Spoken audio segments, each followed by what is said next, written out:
This is a phenomenal bike ride, and I can tell you he's so casual. This is his first time he's ever biked the full 112 miles here in Hawaii. He's never been up to the turn in Harvey. He's certainly been up there today.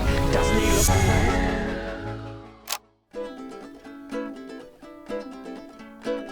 Kamakaikaikena o hi'i lawe Ki papalohi mau a'o mau kele It's breakfast with Bob. And Poncho Man, welcome to everybody, day 3 of Breakfast with Bob, St. George edition. My name is Bob Babbitt. We're brought to you by Master Spa, Zion's Bank, Quintana Roo, Form Smart Swim Goggles, Clash Endurance, Premium Plus Sports, and of course, our Challenged Athletes Foundation. Maja Stage Nielsen is our guest, coming off a 3rd place at Clash Miami. How you doing, Maja? I'm great, thanks.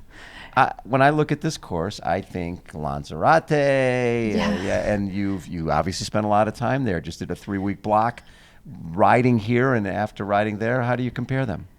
Well, a lot of similar things. This is outstanding though. And it's hard just to keep your eyes on the road and not look at the beautiful scenery. It's so beautiful. It's beauty on Lanzarote, obviously, as well, but this landscape just have that extra little notch, I would say. Exactly. And what do you think in terms of, does this suit you, this course? I like a tough course. Yes, you do. So I like to believe this suits me. Very cool. Well, you've been 12th, 15th, and 11th in Kona, right? 17, Yes. 18, and 19, and obviously getting better. Your 3rd place at Clash Miami against a really, really good field. Did that make you feel, okay, I think I'm ready to take that next step and get in the top 10 at a World Championship?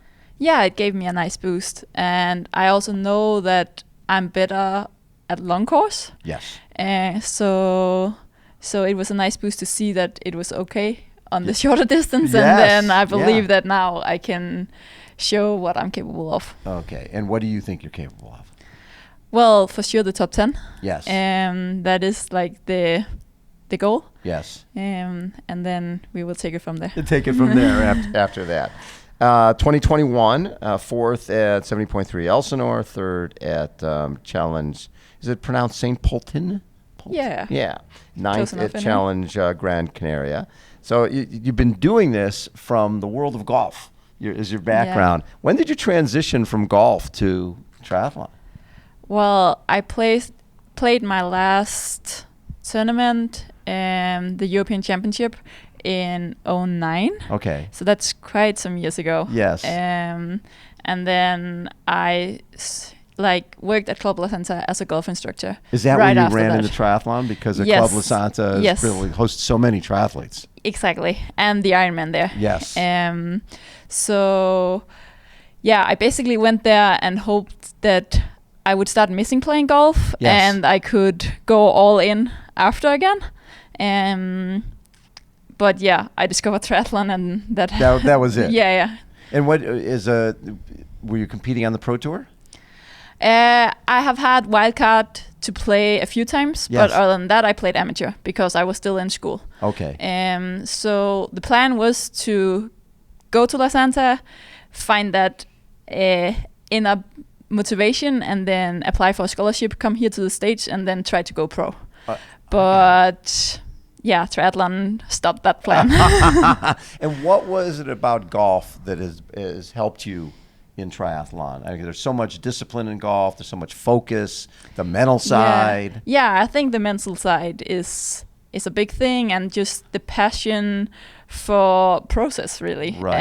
and those small details, and just keep going and keep going. How have you improved over the years? What do you see as your biggest improvement?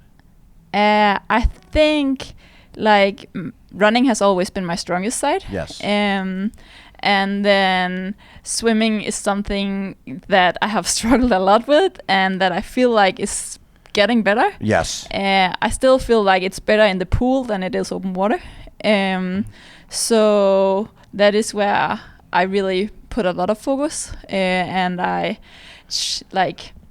try to really put in the effort that I have to do Right. to improve, and it is the one sport that can frustrate me the most, but also give me the most like satisfying moments when I feel like there's a breakthrough. Yeah, look at it. I look at your run splits from 2017 Ironman Texas 307, Kona 312. So you're so consistent in South Africa, then 18 316, then 305 in Hamburg, 306 in Kona, and then you were 306, 305. You're very consistent. Yeah, and I still believe that I can break that 3 hour one day. Yes.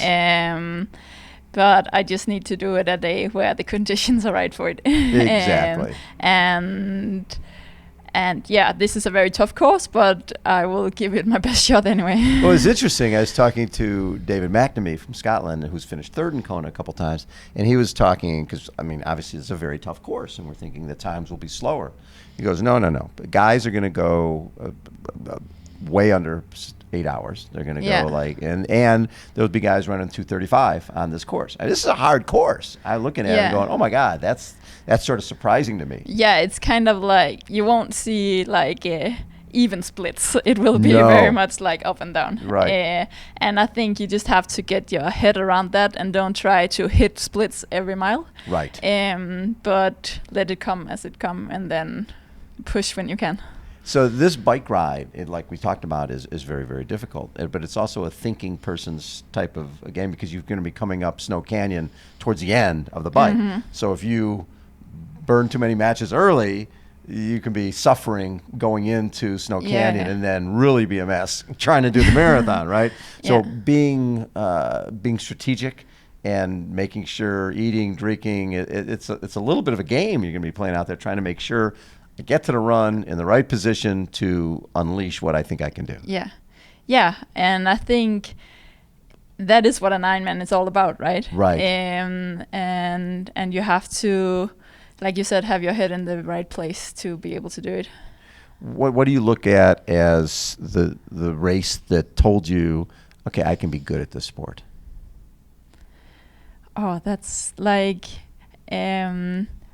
I did half distance races for quite some time before I did my first full distance. Yes.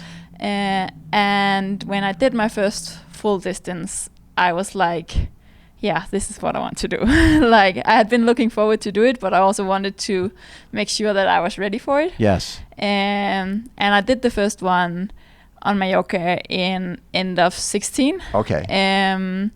And when I did that, I was like, yeah, this is where I belong. This is where you belong. And when you, like you said, you've had 3 really good races in Kona, and especially 2019 when you get 11th, right? That was Yeah. 50-50. I'm sorry. You get 11th in 2019. Did you surprise yourself when you got 12th and 17? I had hoped for it. Like, really? So you went in because the fields are so deep. Yeah, and they only get deeper, right? Oh, right. So I think 12th now would be even better than it was in 17. Right. Yeah. But yeah, I was still like, I was so happy that I proved to myself that this is really where I belong, and it's okay that I has to turn this into my job. It's the best. You ever look back and go, I should have stayed in golf? A lot of money in golf. Well, I see the girls that I play with doing well on the tour, and I'm so happy for them, but I'm so happy for the daily life I have now. Yes. So I wouldn't trade it for anything. I love it. And so you split your time, you're at Club de Santa, and then back home in Switzerland. In Denmark. I'm sorry, in Denmark. Yeah. And how do you split your year? How much time in each? It varies from year to year. Okay. Like, we have just had a few years where I didn't travel much, right? And I stayed home in Denmark all the time. But now, when the world is more open again, I have already had 6 weeks in Lanzarote, and it's only May, right? And then I've had 4 weeks here in the States. So that's almost half of the time this year I've been somewhere else than home. So what did it feel like when you, in 2019 in Copenhagen, when you get third there and in front of family and friends? Yeah, that Pretty was cool. very cool. Yeah. Very special? Yeah, it's a very nice race. And I think even like we have the half distance in Denmark as well in Elsinore that has been European champs a few times. And that race is just spectacular. Big crowds, right? Yeah, I love it. That's so cool. And yeah, racing on home course is always something different. What did your family think? You're coming from a sport. Sports are so different. When you're going from golf to triathlon, was there like, wait, you're doing what?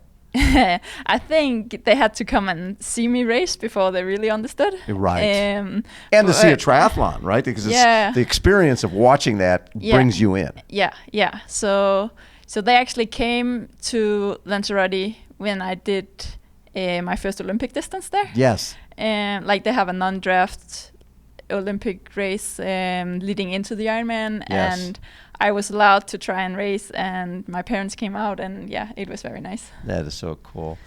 Maja, have a great race on Saturday. It's always such a treat to get to chat with you. Yeah, nice to see you again. Poncho Man, take us out.